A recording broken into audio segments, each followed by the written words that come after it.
want to welcome you all also to tonight. We're really excited to have Richard Dresser here. But we also have two actors with us as well, Kevin O'Rourke from Williamstown, Mass, and Janet Zarish from New York. So really thank you guys so much for being here.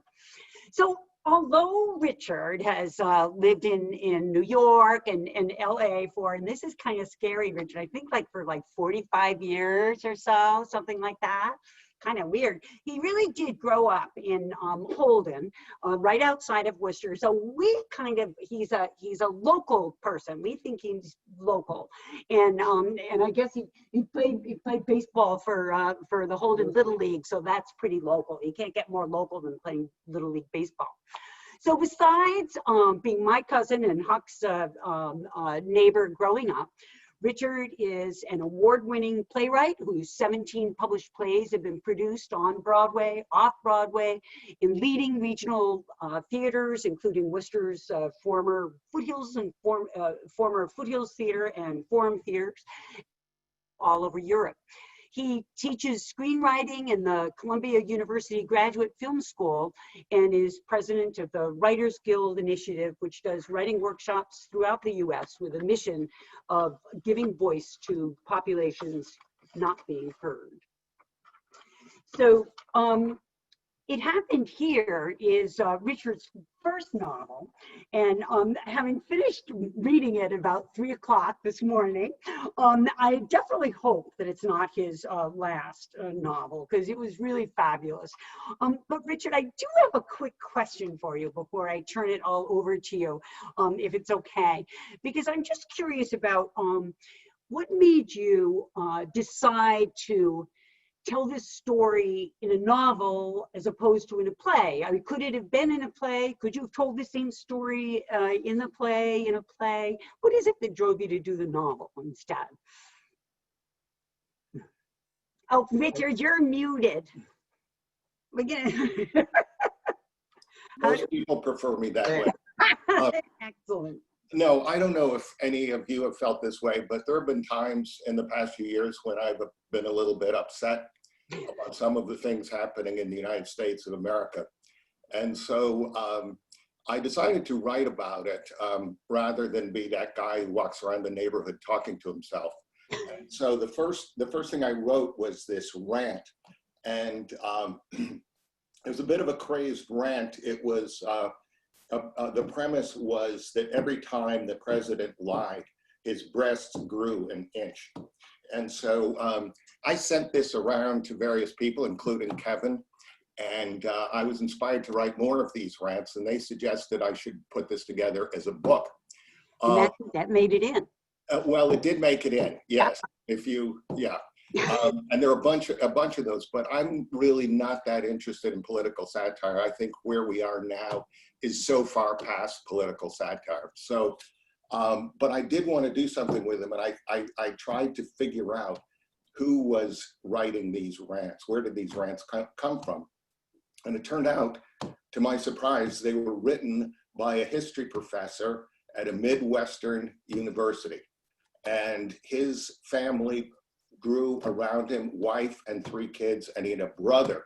And the brother was in the military and later became a security guard, and the brother was extremely right-wing. And Paul, who will be played by Kevin, was extremely left-wing. And the family was starting to fragment at the same time the country was starting to fragment. And so the premise of this book is that there's a 14-year-old girl in the family, and she's determined to find out the link between the family falling apart and the country falling apart. So she interviews everyone in the family. And the book covers, it's an oral history. It covers the years 2020 to 2035. So this family is looking back on the 15 years that we are facing. And this is not a spoiler alert, but it's not going to be pretty. And so they are up against real issues. And what you realize when you read this book is that so many of the personal decisions that we make in our lives are in fact determined by the government, by what we are allowed to do, what we're not allowed to do, who is allowed to come into the country. So that's sort of the premise of the book. And at some point, I feel that I'm inching closer to answering your question, which is why it isn't a play. And it could have been a play, but I think it would have been one of those. There are 8 characters in the book, and it would have been an 8-character play lasting 4 hours. Yeah. And one of those gets produced every 3 years. So I felt like I actually had a better shot at writing it as a novel. And I wanted to write a novel for a while. And I thought, if I'm going to write a novel, I'm going to play to my strengths, which is writing dialogue. So what you're going to hear tonight is 2 actors reading selections from the book.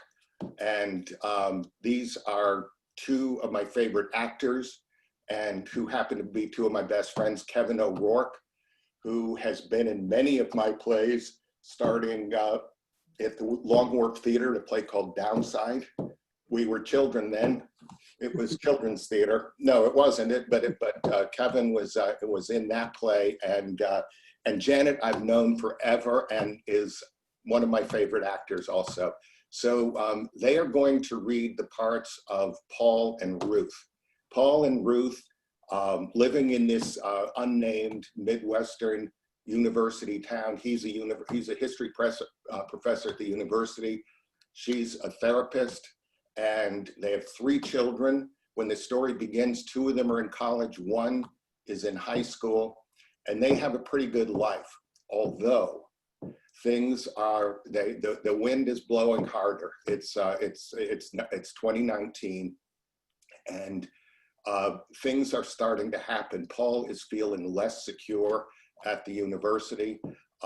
There's sort of a bias against any kind of progressive views at the university, and so he's trying to get tenure, and Ruth feels sort of helpless about what's going on, and so one of the things that she decides to do is to take in a refugee couple, and there's sort of an underground railroad of people who are escaping some circle of hell in another country and coming into this country. And of course, now it was just in the paper how much harder that's going to be. So they decide to take in this couple, and the man shows up first, and due to something, just a sort of a hapless thing that happens, an innocent mistake, he gets arrested, and then the wife shows up, and so that's kind of what's going on in the story. But we pick it up when actually this first thing that we're going to read takes place next Tuesday, and it starts with Paul, read by Kevin O'Rourke.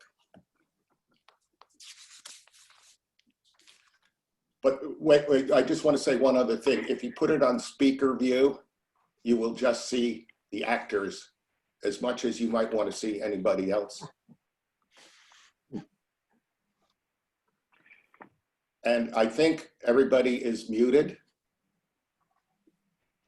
And if everyone's muted, I mean, that, there go the laughs right away. Okay. When we heard the great leader was going to address the nation, Ruth announced she wasn't going to watch. "This is his plan," she said, "to keep us in a constant state of fear and agitation and always be at the center of our lives." I was out walking and the streets were empty. I felt virtuous for being above it all. But then a block from the house, I suddenly started to run so I wouldn't miss a minute of that speech. So much for my big pronouncement. I got home and Paul said, "When did calling him the great leader stop being ironic?" I banged down a tumbler of Knob Creek and made my prediction. He's going to admit this whole thing is a branding exercise gone awry. So for the good of the nation, he's resigning. He's sorry about, well, pretty much everything he's done. He plans to have a final fling with a porn star, publicly demand to know what the hell the evangelicals were thinking by supporting someone so morally bankrupt, then join a monastery and live out his life in celibacy and silent prayer to try to atone for all the pain he's inflicted on innocent people. I told Paul to shut up. I try not to do that, but sometimes it's necessary. Strangely enough, my prediction was wrong. He read off a teleprompter, which always made him sound like English was his second language and he didn't have a first. So when he launched into a tribute to our sacred right to vote, I could feel my heart pounding. No, please, not this. Then he said it. Massive voter fraud has been uncovered. Voting machines have been compromised by radical socialist elements within our nation. Without free and fair elections, this is not our country. I will do whatever it takes to ensure that every real American's vote counts. We will win this battle, and it will only require the brief, temporary postponement of the upcoming elections. I have instructed Congress to vote on this immediately for the sake of our nation.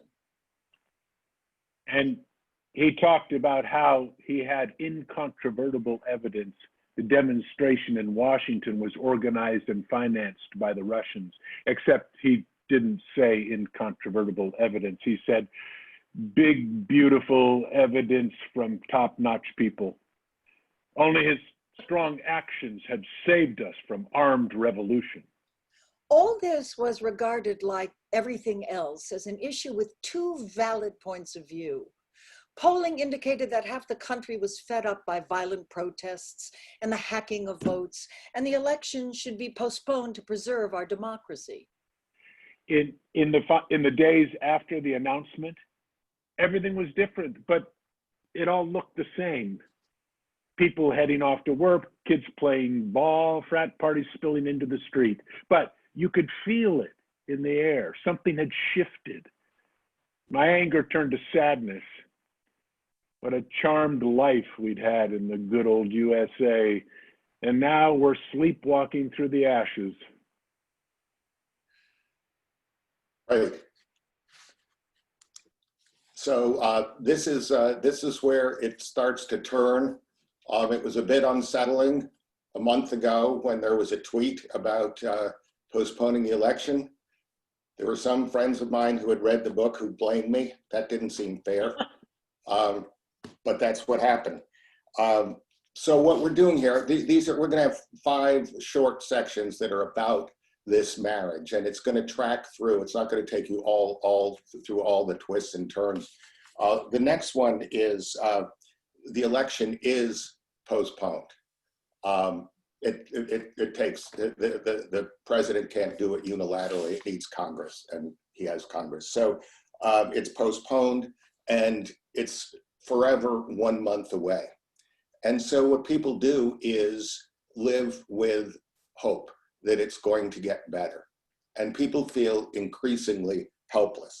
And the great leader is coming down increasingly hard on anyone that he does not consider a real American, including refugees, as I mentioned before. And this is where they take in refugees. The guy is there, and there's a long, ongoing chess match between their high school son David and the man. And David, through just sort of a out of kindness, but mistakenly gives up the fact that this man is living in the basement, and he is apprehended. And then his wife shows up, and so Ruth is really behind this. She's really been looking for something that's going to save the country, and she just figures any little bit she can do, and so she becomes very committed to protecting this refugee. So we start out with Ruth.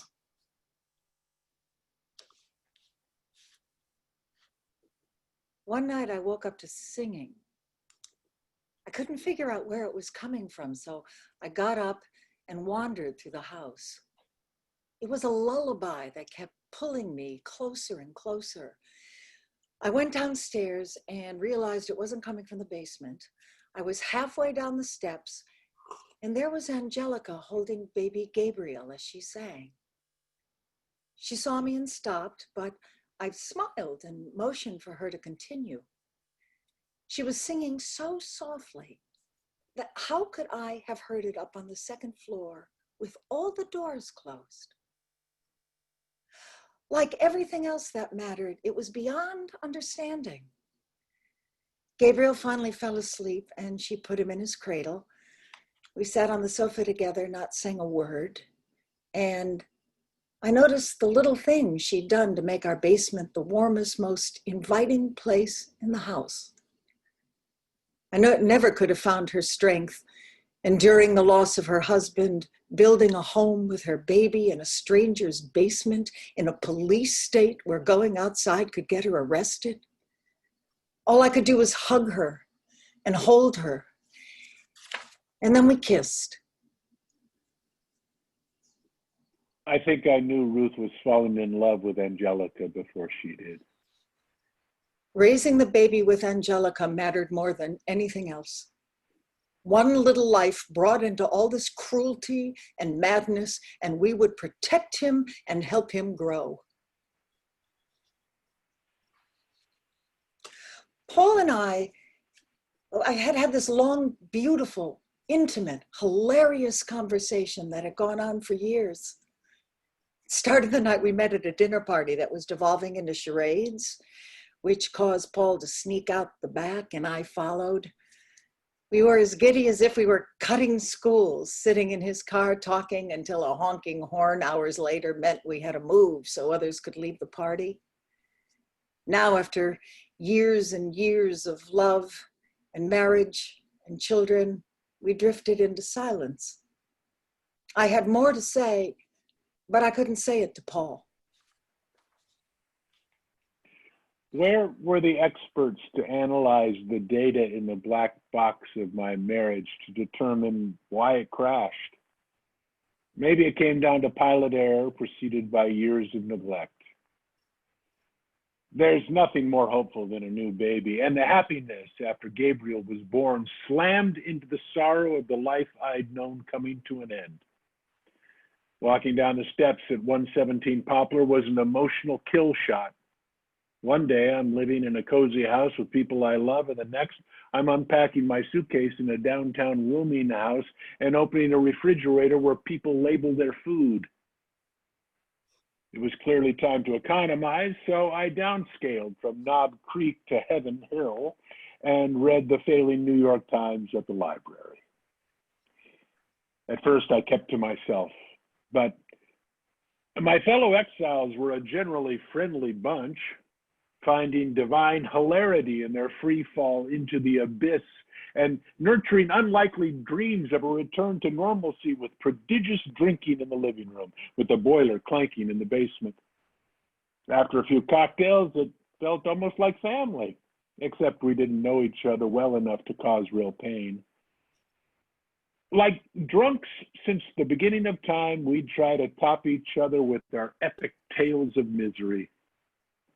I was in bad shape, but the competition was fierce.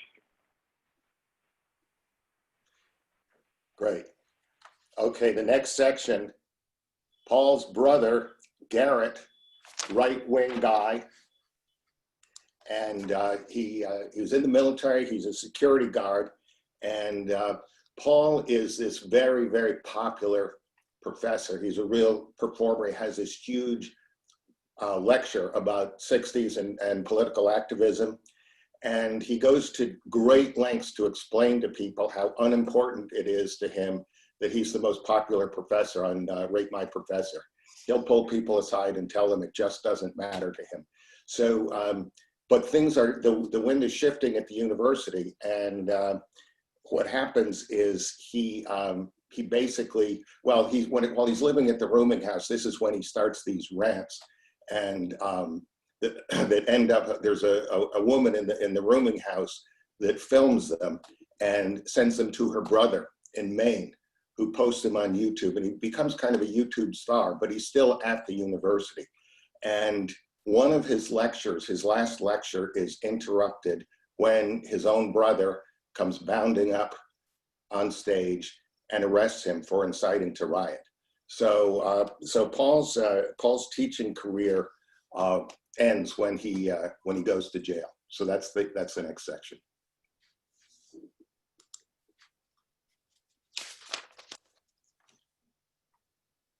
I got released in April.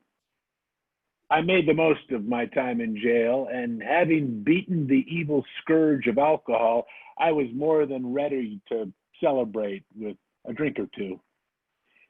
It was a fine spring day when I lifted back to 276 Brook Street, where Phillips was installing bulletproof windows. I'm sure he was glad to see me, but he hid it well. Things are different, Paul. And they were. The old gang had moved on. Ted had joined a monastery, decent grub, a strict but fair deity, and an oath of silence, which freed him from the pitfalls of relationships in the English language. There was also a new crop of shattered residents shuffling through, clearly overmatched by life in these United States.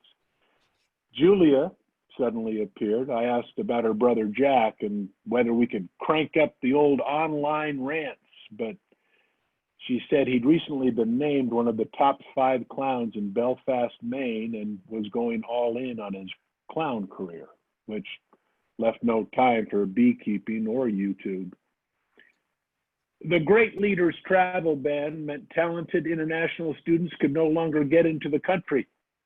Campus protests led to martial law, and now the university, along with other college centers of the resistance, was facing the Educational Freedom Act of 2028, mandating a curriculum in line with the stated goals of the country, which meant the feckless ravings of the great leader would be drilled into the fertile minds of students all across the nation. The tweets that shaped America would no doubt turn up on a syllabus before long.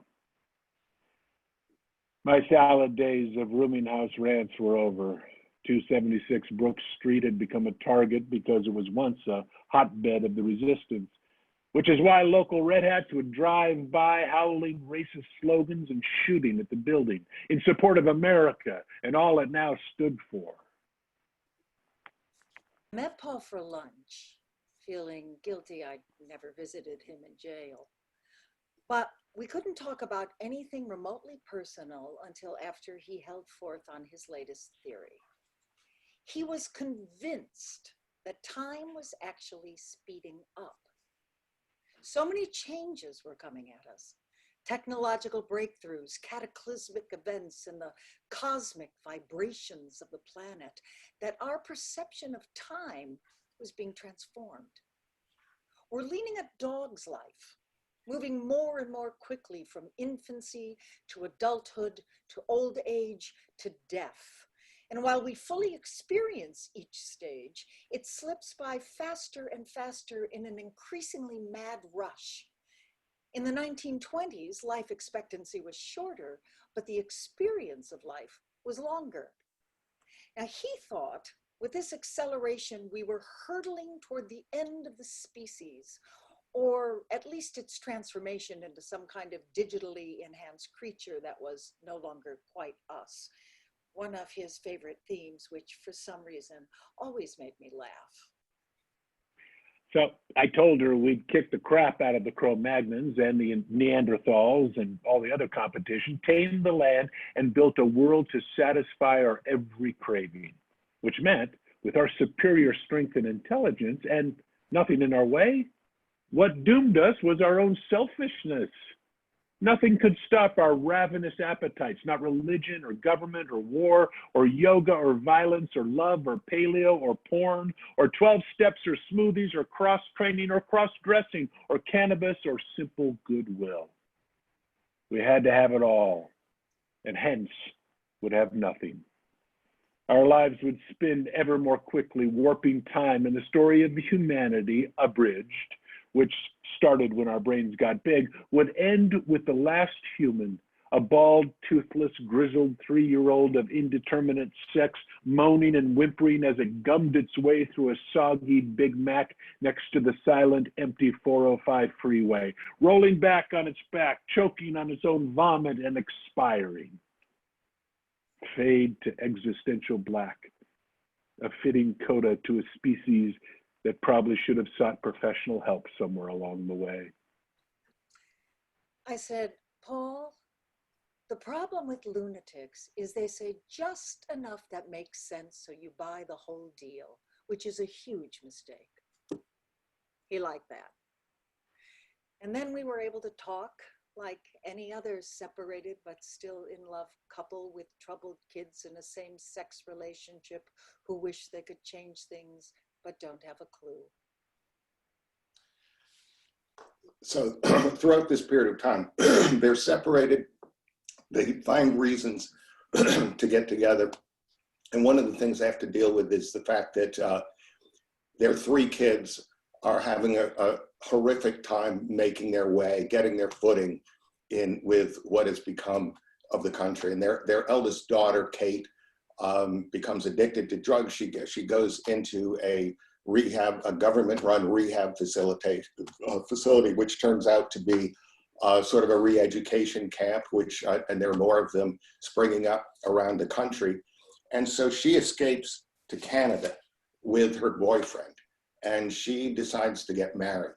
And so this next scene is the wedding in Canada, when for the first time in a long time, the whole family has been together.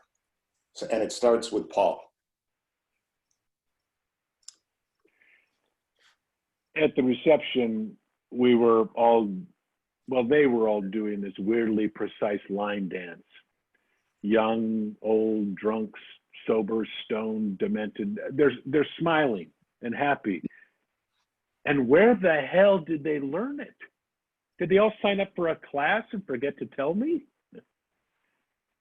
Garrett asked why I wasn't out there with the rest of the family. I might spill my drink, I said. Why aren't you? I might kill the groom, he said, moving on to the bar. I watched Kate dancing between Neil, whom my brother would like to kill, and David, who was deeply focused, as if he were landing a jumbo jet full of orphans in the middle of a tornado with one engine out. My money's always on him every time. The orphans would live, but does he have to overthink everything? Or maybe that's why he's the most successful of my children. Not that the competition is all that fierce. At the end of the line, more graceful than all the others combined, was the one person who could have gotten me out on that dance floor. Ruth caught me lurking in the shadows, knob creak in hand, and giving me an encouraging little nod of her head, eloquently communicating, Christ, Paul, would it kill you to have some fun for a change? I responded with a smile that said, if we love each other, then why are we apart? We do better without words. If we didn't talk, we'd still be married. Okay, so after the wedding, Paul and Ruth have been in this house in the university town since the very beginning. But he's gotten booted out of the university, and this town has turned into something they don't recognize anymore. So they assumed they would always be in this house, but the day has come when they have to sell the house, and this brings them back together. And Ruth talks about that. You're supposed to make your kids take what they want out of the house when you sell it. But Mickey and Kate were gone, and David said we should throw out his stuff. It was pretty emotional going through Mickey's old sports trophies and clippings, and Kate's room was like an archaeological dig of ever-changing passions. We found the Yamaha guitar we got her at age 14, which she left in a closet when she bought a fancy new one. Paul insisted on holding on to it. And we kept all their high school yearbooks and a few random things we didn't have the heart to throw out. In David's room, we found the football Terrence gave him and the old video of his miracle touchdown at the Thanksgiving football game. I asked him if he wanted it, and he said he'd rather remember it than see how lame it probably was. Paul and I took a break and watched the video. It was still awesome. There we all were before the storm hit. The general and Hadley and Isaac and Ella and Kate and Mickey and Terrence and Paul and me and little David catching the pass and jumping up and down in pure joy. Great, thank you. That's as far as we take Ruth and Paul. This is not where their relationship ends. So if you do read the book, you'll know how it ends. But anyway, I think that you can see why these are two of my favorite actors. That was spectacular. That was really great. One thing about this form, I wrote that this is a novel, and so there is really no reason why it would ever be read, and so it was really great for me to be able to hear it. I hope I will hear it again. I hope these actors will read it again. I hope we'll do an audio book with them, because that was really great. So thank you very much. And now, Joe. Yes, go ahead. I'm sorry. No. Somebody tonight has been talking too much, and that is me. No, whatever you want to say. No, well, you know what I was going to say is that it absolutely was wonderful hearing the dialogue come to life, hearing Paul and Ruth come to life. It really, really was. And I think having an audio book would be spectacular. Wow. But it was great to read it even without, just without a night as Jock. I think I was saying to Jock, one of the things when I started reading it, I was having a little trouble keeping track of who everybody was at first, but Richard has the families listed. So I kept going back and looking, and then suddenly all their voices were right there. Each one had your dialogue is so great that it just, each person had his or her own voice. And as Jock said to me, so now you're hearing voices. But anyway, but it was really, it's such wonderful dialogue. And I, where did you get that? I mean, I've never read a book that's all dialogue, a novel that's all dialogue. Have you? I mean, is that? No, and I thought that it would be cheating to have a narrator at all. And you have to make this leap when you start reading the book, is that everything you're going to find out is the way the characters are describing it. And some of the characters are not telling the truth. Right. They will have some, this has probably not happened in any of your marriages, but husband and wife have completely diametrically opposite memories of specific incidents. And that runs through the book. So you sort of have to stay on your toes in terms of who is telling the truth.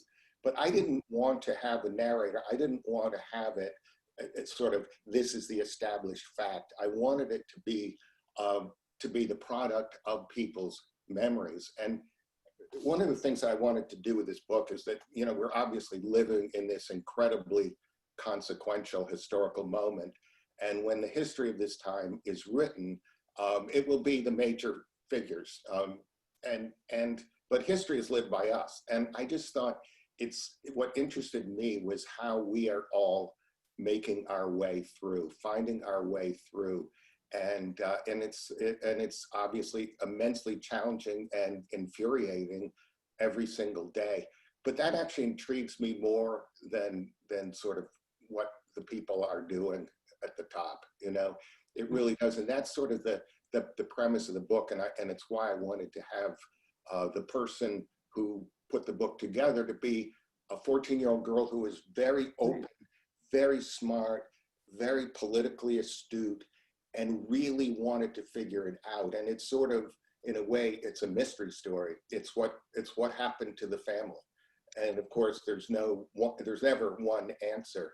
But I think by the end, you sort of get a sense of what has happened in this family. I just want to say some of the things that that the actors read might suggest that this is a bleak story. I do not look at it that way at all. I look at it as a very hopeful story because, you know, a lot of families, when trouble arises, they split apart, they don't talk to each other. This family hangs in there, and it's a bumpy ride.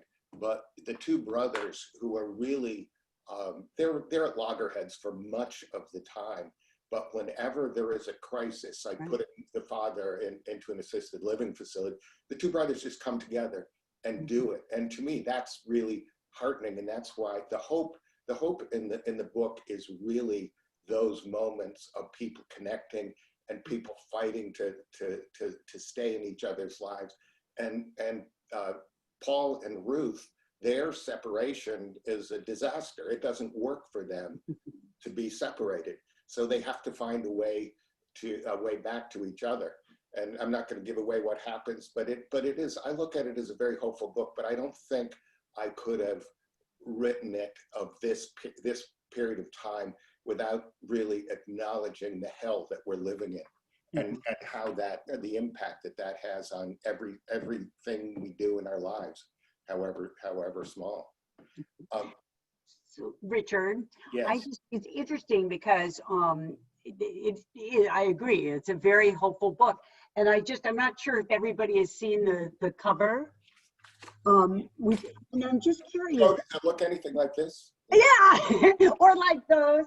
But I'm just curious because when the cover of the book doesn't look very hopeful to me. It's interesting you bring that up. We got down to two options for the cover, and one of them was the Lincoln Memorial with, I don't want to say his name, the current president. And I actually was very, very opposed to that because it felt like the book was going to be satirical, and it was, the place I don't want to end up is the comedy section, Right. But this, while it might seem extreme, whenever as we chose the cover, it seemed like a bit extreme. But if you look at the footage in Kenosha or Portland, that's what it is, and it's right on the money in terms of this moment. It does not suggest a sentimental love story, perhaps, or a beach read, but I think it kind of is, because it's really much more about the family. It's really about a family, which is why I think it's, this is a great time to be putting this book out, but it will have every bit as much validity after the election, because sadly, the country will continue to be divided no matter what happens in the election. This is going to be an ongoing thing, and families are going to have to find their way through. That's how I look at it. And in that way, it's hopeful, because it is. Really, our only hope, I think, is to take care of each other, and that's really what the book. That's the message. That's what the book is about. Once you get through descriptions of the last human being on Earth choking on a Big Mac and expiring next to the 405 freeway, that might not be a particularly hopeful part of the book, but there are other moments. That's right. So I see that there's some messages in the chat. Ingrid, are there messages in the chat, Ingrid? I'm muted. Oh, no, I hear you. Oh, good. Okay. Can you hear me? I had a thing that said I was muted by the host. Oh. Okay. Yes, we have a question here from Sharon Rabino West. Great. How did you come about with a family from the Midwest? Also, how did a maniac from Belfast Harbor become part of the story? Well, I thought that if I set the family in the Midwest, nobody would ever think that it had any connection with my family from New England. There couldn't be any possible connection at all. And so I had to do that for legal reasons to make sure that nobody thought it was my family. In terms of Belfast, we go to Maine every summer when there isn't a pandemic. And also I read something about a clown in Belfast, Maine, and he was apparently the top clown in Belfast, Maine, which is great. But I thought, I wonder what it's like to be the 5th best clown in Belfast, Maine. So I had to take a little bit of a detour to get that in there. Okay, we have a question from Kate Lincoln. Is Becca the model for the teenage girl? And why is it not the girl on the cover? Interesting question. I refuse to acknowledge any links between real people, particularly people I'm married to, with any character I have ever written. That's a blanket statement. I don't want any more questions like that. And why isn't there a girl on the cover? I think I would run the risk of selling more books if we put a girl on the cover, and that's not why I'm doing this. It's just not. That's not me. But I do want to put in a plug for TidePool. If you have not been to TidePool, you owe it to yourself to go. It is the single most inviting bookstore I've ever been in, without any doubt. And I'm not biased. I really am not. I love going in there. And it is great. And, you know, to support the bookstore, if everyone on this Zoom bought just 10 copies of It Happened Here, that bookstore would be set. We got to help each other out these days. This is Totally. This is not about me. I just want to make that clear. Okay, we have a question from Allison Chisholm, who's a fellow writer. What was happening in current events when you started to write this book? How have you managed to keep ahead of them? That's a really good question. I'm not sure I can remember. You know, these things run together. Part of what's going on now, it just keeps accelerating, and the intention is to keep us in a state of chaos and disbelief. So it's hard to remember exactly what it was. I think I was pretty attuned to a lot of things, like anticipating that he would try to postpone the election, and that there would be these executive orders that would just arbitrarily, like, send all refugees back to hell, things like that. The thing that I'm glad I did not anticipate is the pandemic, because that's a story unto itself. And I sort of felt like I had finished a draft, maybe the second draft, when the pandemic hit, and I thought, I don't want the pandemic to sneak into this book. Although there is a lot about, not a lot, but there is an acknowledgement of how our world will be a bit less habitable in 15 years.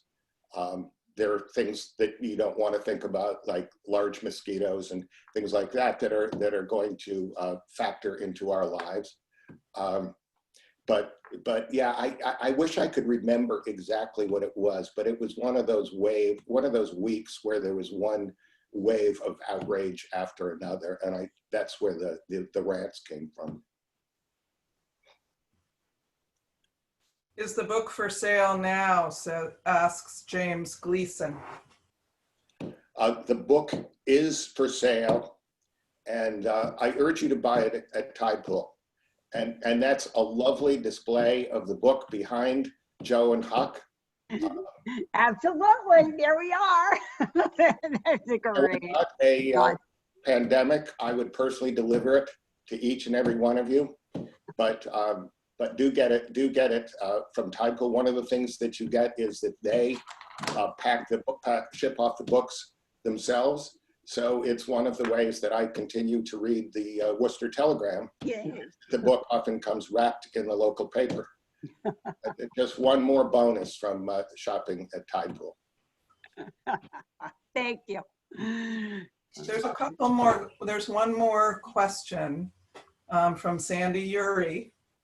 How did the book It Can't Happen Here relate to your work on this? Inspirational? No role? I read it, and I read it a while ago, and you know, I liked it, but I can't say it had a direct influence. I felt like, I mean, the main thing I tried to do in this book is capture whatever it is that's in the air right now. And I felt like that led me through. I didn't want it to feel like a conventional novel. I wanted it to feel like 8 people telling you their story. And my job as the author was to weave these individual stories together so that the book had momentum, and there are certain central themes to it.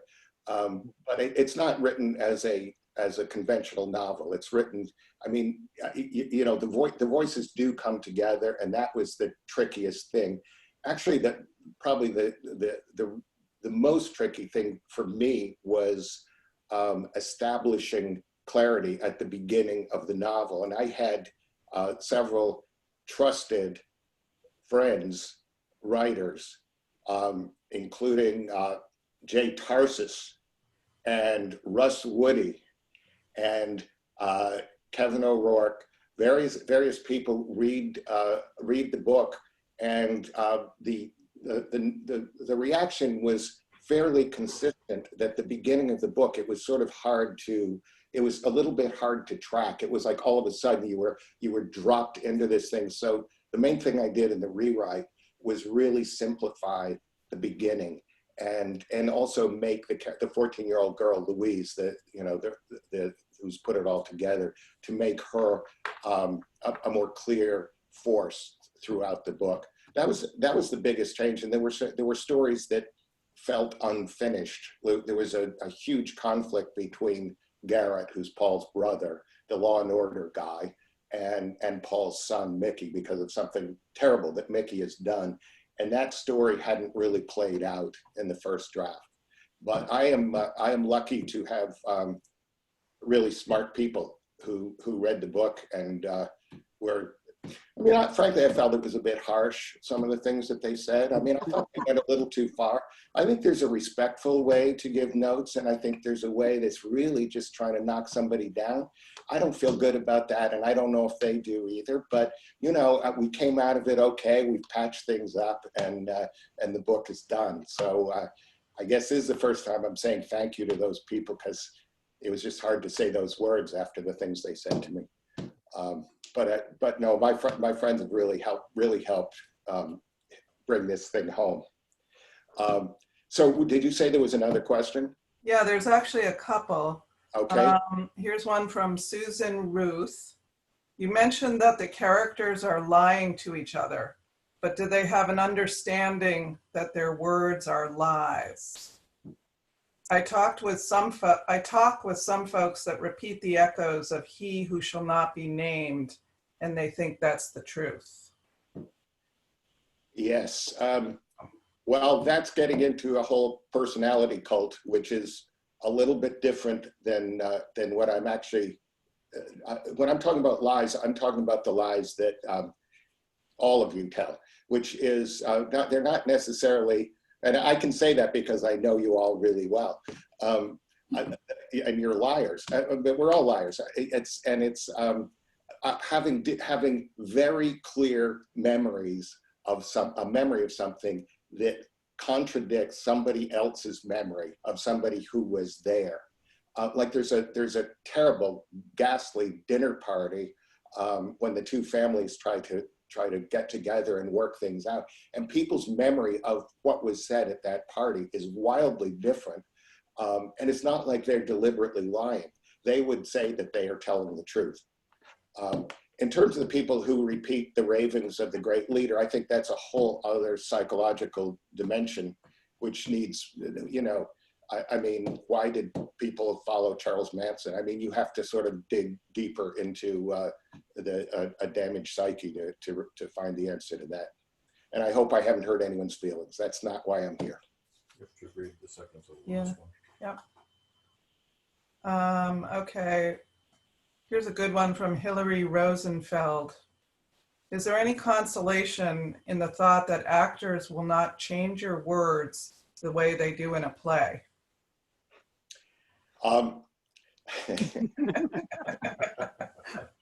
I choose to think that I have never ad-libbed one of Richard's lines, not one. Word for word, every line. I've worked with both Janet and Kevin for decades. There was one time Janet took a slightly longer pause than I would have asked for, than I thought was necessary. But other than that, all the actual words are always just right off the page, as they were today. That's not been a problem. It's a problem in film and television when your words get changed all the time, but actually legally they cannot change the words in a play. I mean, it's not like they're, you know, police out there, you know, arresting actors who make up words. But you're legally, that's what the Dramatists Guild does, is protect the words and make sure that we don't make enough money to live on. Was there another question? Well, there's a ton of really nice comments, but not so much another question. Okay, I have a question. Uh-oh. What was the biggest challenge you faced in writing this book? I think the biggest challenge that I face, and thank you, that's a terrific question, is that there is a tendency to make the characters who are of a different political stripe, to make them sort of straw men, to make them less interesting, less smart, less charismatic. And so my biggest challenge was to make the right-wing characters fully embodied. And I think, I don't know, Joe, if you agree with this. And you did that. Yeah, exactly. They weren't caricatures, you know? I mean, that's, which they could have done, you know? That's the trap, I think. And I think the book would be considerably less interesting if there were good people and bad people. They're all struggling. And I think, you might not agree, but I think that the most sympathetic character in the book is actually Garrett. Absolutely. He is the one. This is the biggest change from the first draft to the second draft. Was I wanted to make him the lead character, the most important character with the fewest words. So it's all under the surface, but he's the one that changes the most. And that was a great question, so thank you. Yeah. Well, here's another good one from Seth Richardson. How did you come to the idea about persuasive, insane people speaking just enough truth to be listened to? I think I've known enough people in my life, and none of them are on this call, who are can go off on extreme jags of talking, and it seems totally crazy, but within that, there is one kernel of truth, and you start to think, wow, maybe they're really onto something. I would say after decades of falling prey to that, they're not, they're just crazy. But I think that is good preparation for listening to the ravings of the great leader. That occasionally, he occasionally says something which comes within shouting range of possibly not an abject lie. But when he says, forest management, it's like, he sort of thinks that if everyone in California got out a dustbuster and went after the forest, then there wouldn't be any fires. And I'm not sure scientifically that's correct.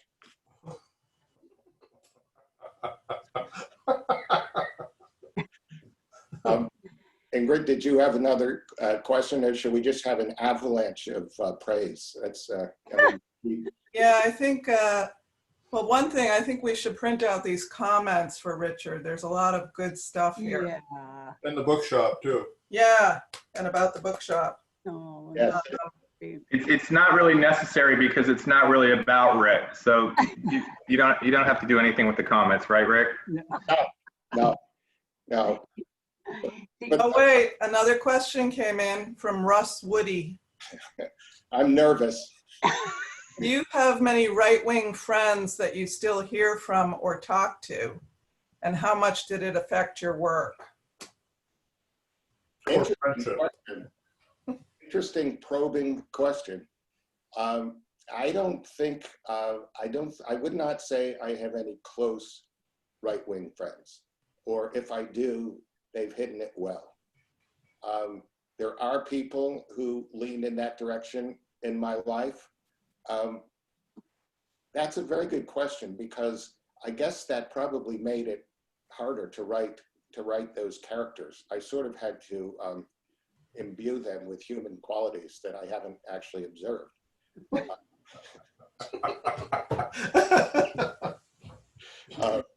That's not a kind thing to say, but it's true that there are not, I can't say there are a lot of such characters in my life. All right, well, we want to open it up in case somebody wants to just unmute themselves. Is that okay, Richard? Would you be comfortable with that? Yeah, I mean, yes, absolutely. I mean, the whole mute thing is like, it's a killer in comedy. You know, Yeah. The good thing about Zoom is, like, if anyone heckles me, I can just hit mute. Yeah. I like that part of it. There are pros and cons, right? If anyone throws anything at me, they're not going to hit me. But yes, Margaret. Thank you. I couldn't tell if I was being pointed at. Thank you. My quick question for you is, can you describe any specific hope about how a multitude of readers encountering this book might choose to vote, to act, to do things relative thereto? In other words, if there's activism that's part of this, do you want to describe your dream? Well, my dream is, seriously, that I would like people on the right and the left to buy the book, because I think it's about all of us. That's one dream. I sort of thought of this early on as kind of a call to arms, but I think that I don't know anyone who is truly undecided at this point, you know, and it would be great to think that they read this book and it changes, you know, who they're going to vote for, or their political beliefs. I don't think I would love that, but I don't think that's what it does. And that's why it's really more about the family than about the politics. I mean, you could write endlessly about the politics, and they don't debate the politics very much either. I mean, Paul does, because he's a history professor, and he makes Ruth listen to him a lot. But it's not. It's you know, one of the things that happens in this book is that there's a level of acceptance as things get worse, and it's, you know, as I've been describing this book as you know, living in a totalitarian state when you still have Netflix and 2-day free shipping, and the thing you've lost is your freedom. And so, but you still have a giant TV, you're still going out to dinner, all these things are happening. So it's really insidious how it goes away, because it isn't tanks rolling through town. It's more scary than that. That's why Paul talks about how after the election is postponed, he has this sense that it's over. And so he says, and he says, everything looked the same. There was, you know, frat parties and kids playing and all of this stuff, but it's over. there is that, I just feel like this is the moment we are living through. This is the moment we're living through. And in the book, I tried to make it extremely real in terms of how people actually react to this cataclysm, which it's not like a bomb. It's every single day you're challenged, your sensibility and your beliefs are challenged in different ways, and you still have to live your life and you still have to carry on. And how do you do that? That's really what the book is about. And that's why I do believe that the book is hopeful, because it's about a family who, they have to go through horribly traumatic events, but they find their way through.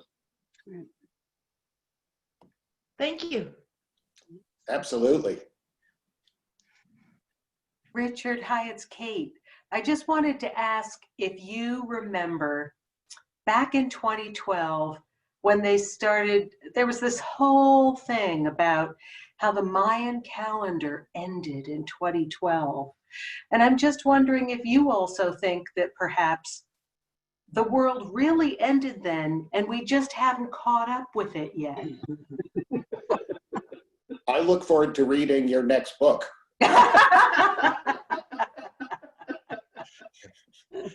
It may not be as hopeful. Go for it. That's a great question. I have no answer. I suggest, because I know you've written a lot, and I think you should write this. Thank you. I will take that to heart. Absolutely. Debbie. Hi. Hey.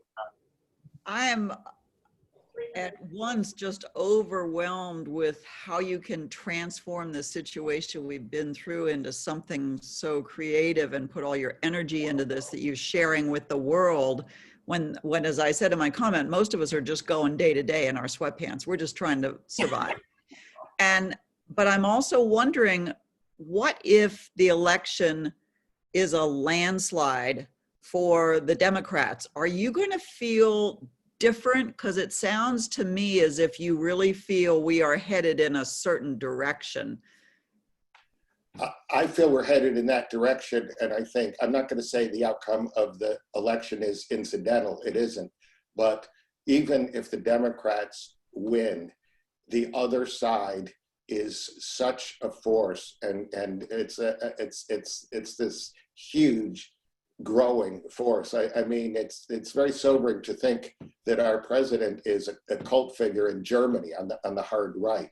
This is not a passing phase. This is not something where you get Biden gets enough electoral votes and there's a reset and we're back to the Obama years. We're living in a completely different time. So of course, I think that the election will make a difference, but I just don't see things, this term that people use, that they were using about the economy, about things snapping back.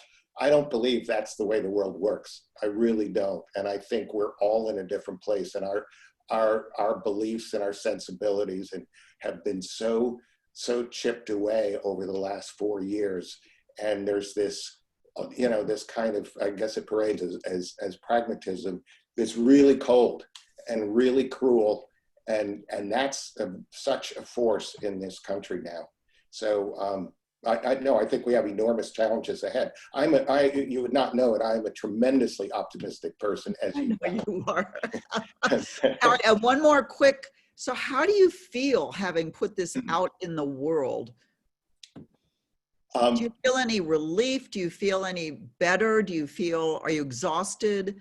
What's your sense? I'm not exhausted. I actually am the opposite of exhausted. I mean, for me, after writing plays for many years, this was like opening a door into something else that really just has really, it's enlivened my creative life in a lot of ways.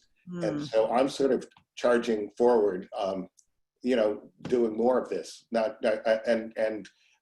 It's, I don't know. I know writers that have been really shut down by this, and I totally get it. Yep.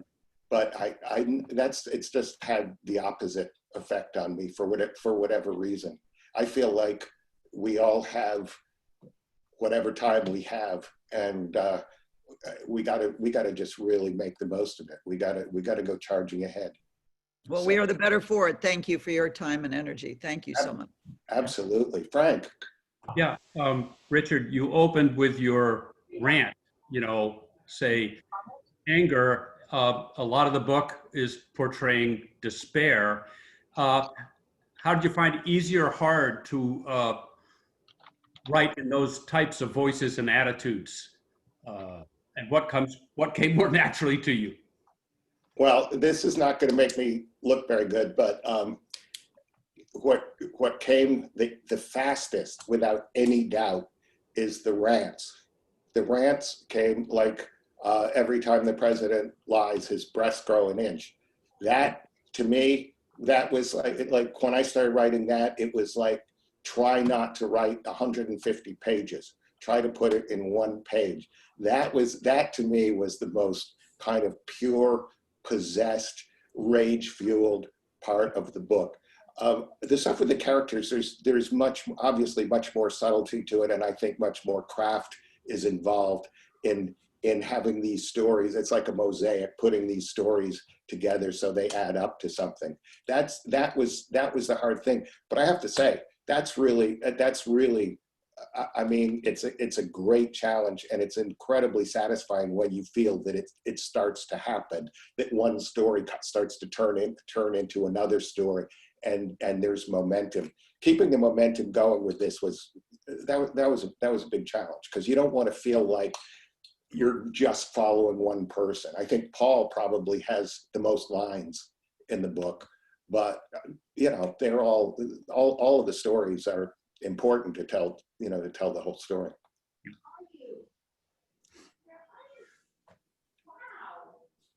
All right.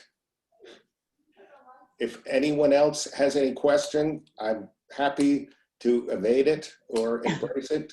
Rick? Hey, Rick, it's Judy. Hey, Judy. Rick, how are you? So I have a question. So let's have a personal conversation. Okay, Rick. So clearly there have been other moments when the country have had crises and civil war, et cetera, historically, but this lack of community. I mean, we're living in this time, as you describe it, as cruel, it's heartless, refugees, we can all come up with a gazillion examples about this sort of lack of caring a community. Do you think that's unique to this moment, or do you think, or does technology, does other things feed into it the way we live now, or is it just, it's unique to us because we're in it? Well, it certainly feels unique to us because we're in it, but I really feel like technology has really separated us. It's given us the illusion of being together, and it's really separated us. And in terms of the cruelty, if you just look at, say, bullying, which has always been around, but bullying now has, it's gone so much further into, the cruelty is exponential, and there are all these suicides. But I mean, that's one example, but also you cannot be online, and very rarely can you go online and have a reasoned discussion with somebody with a different point of view. I think it's just all exaggerated, but you're right. We're living in this moment, and no one's ever lived in this moment. So it is unique in that way. And it may be sentimental to think of past catastrophes that people pull together. I don't know. But I really feel that our only way out is taking care of each other. I really do. And that's what the novel is about. And it just, and not giving anything away, but by the end of the book, there are very characters that had to come to that realization. And it's a very simple thing to say, and it's a profound realization in your life. That's kind of what it is. Yeah, absolutely. And